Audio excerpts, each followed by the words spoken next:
সুপ্রিয় দর্শক আসসালামু আলাইকুম, welcome back to my channel cooking today 24। আজ আপনাদের কাছে শেয়ার করব গরুর পায়া বা নিহারি রান্না। খুবই অল্প সময়ে কিন্তু এই গরুর পায়া বা নিহারিটা রান্না করে নেওয়া সম্ভব।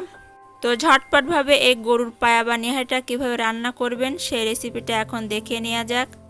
তো আজ আমি গরুর পায়া বা নিহারিটা রান্নার জন্য প্রেসার কুকার ইউজ করব। তো প্রেসার কুকারের ভিতরে প্রথমে আমি পর্যাপ্ত পরিমাণে সয়াবিন তেল দিয়ে দিচ্ছি।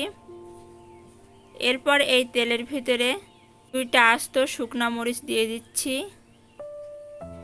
এবং সেই সাথে দিয়ে দিচ্ছি 2টি তেজপাতা, 4 টুকরা দারুচিনি, 3 থেকে 4টির মতো এলাচ এবং 2 থেকে 3টার মতো লবঙ্গ, এবং এগুলো একত্রে তেলের ভিতরে একটু নেড়েচেড়ে ফোড়ন দিয়ে নেব। এই ফোড়নটা দেওয়ার ফলে কিন্তু এর থেকে সুন্দর একটা স্মেল বের হবে এবং পায়াটাও কিন্তু অনেক বেশি টেস্টি হবে। এখন মশলাগুলো কিন্তু ফোড়ন দেওয়া হয়ে গেছে। এরপর এই মশলার ভিতরে টুকরো করা পায়াগুলো দিয়ে দিব। তো এই পায়াগুলোকে আমি পরিষ্কার করে গরম পানি দিয়ে ভালো করে ধুয়ে নিয়েছি। তো পায়াগুলোকে প্রেসার কুকারে দেওয়া হয়ে গেলে এখানে পরিমাণ মতো কিছুটা লবণ অ্যাড করে দিচ্ছি। দিয়ে দিচ্ছি 1 চা চামচ পরিমাণ হলুদের গুঁড়া, 1 চা চামচ লাল মরিচের গুঁড়া, আর ঝালটা কিন্তু অবশ্যই আপনি আপনার টেস্ট বুঝে কম বেশি করে নেবেন। মরিচের গুঁড়োটা দেওয়া হয়ে গেলে এখানে 1 কাপের মতো পেঁয়াজ কুচি দিয়ে দিচ্ছি। 1.5 চা চামচের মতো রসুনের পেস্ট, 1 চা চামচের মতো আদার পেস্ট। এখন ভালোভাবে নেড়েচেড়ে সমস্ত মশলার সাথে পায়াটাকে একটু কষিয়ে নিব। পায়া রান্নার ক্ষেত্রে এই কষানোর কাজটা কিন্তু খুবই ইম্পর্টেন্ট। পায়াটা যত সুন্দরভাবে আপনি কষাতে পারবেন ততই কিন্তু পায়ার টেস্টটাই ভালো আসবে।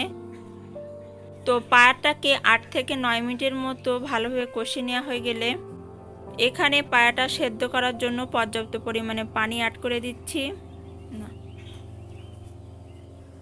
আর এই পায়াটা কিন্তু রান্নার পরে একটু ঝোল ঝোল থাকলে বেশি ভালো লাগে।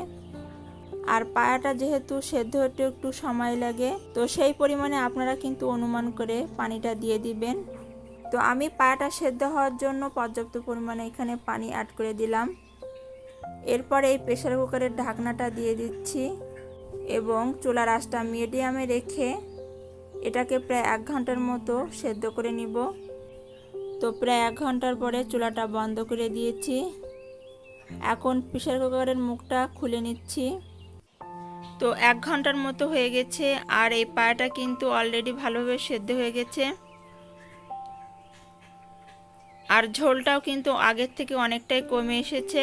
তো এই লাস্ট পর্যায়ে এসে আমি এখানে 1/2 চা চামচের মতো জিরা মরিচের গুঁড়া অ্যাড করে দিচ্ছি এবং জিরা মরিচটা দেওয়ার পরে আরও কিছুটা একটু নেড়েচেড়ে নিব। তো আরও 1-2 মিনিটের মতো চুলায় রেখে এই পায়াটাকে আমি নামিয়ে নেব। তো পায়াটা আমার হয়ে এসেছে। তো এখন একটা পাত্রে আপনাদেরকে পরিবেশন করে দেখিয়ে দিচ্ছি। তো এই পায়াটা কিন্তু খুবই অল্প সময়ে আপনারা তৈরি করে নিতে পারবেন কোনো রকমের ঝামেলা ছাড়াই। তো আপনারা বাসায় একবার হলেও এভাবে পায়াটা রান্না করে খেয়ে দেখতে পারেন। আশা করছি আপনাদের ভালো লাগবে এবং সেই সাথে কিন্তু খুবই অল্প সময়ে এই পায়াটা কিন্তু রান্না করে নিতে পারবেন। এই পায়াটা এখন যতটা না সুন্দর লাগছে, বাস্তবে কিন্তু এর থেকে অনেক বেশি কালারফুল এবং ইয়াম্মি ছিল।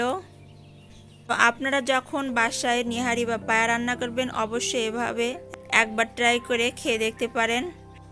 তো আজকের পায়ার এই রেসিপিটা এখানে শেষ করব। পরবর্তী রেসিপি দেখার আমন্ত্রণ জানিয়ে আজ এখানে বিদায় নিচ্ছি। সবাই ভালো থাকবেন, সুস্থ থাকবেন। আল্লাহ হাফেজ।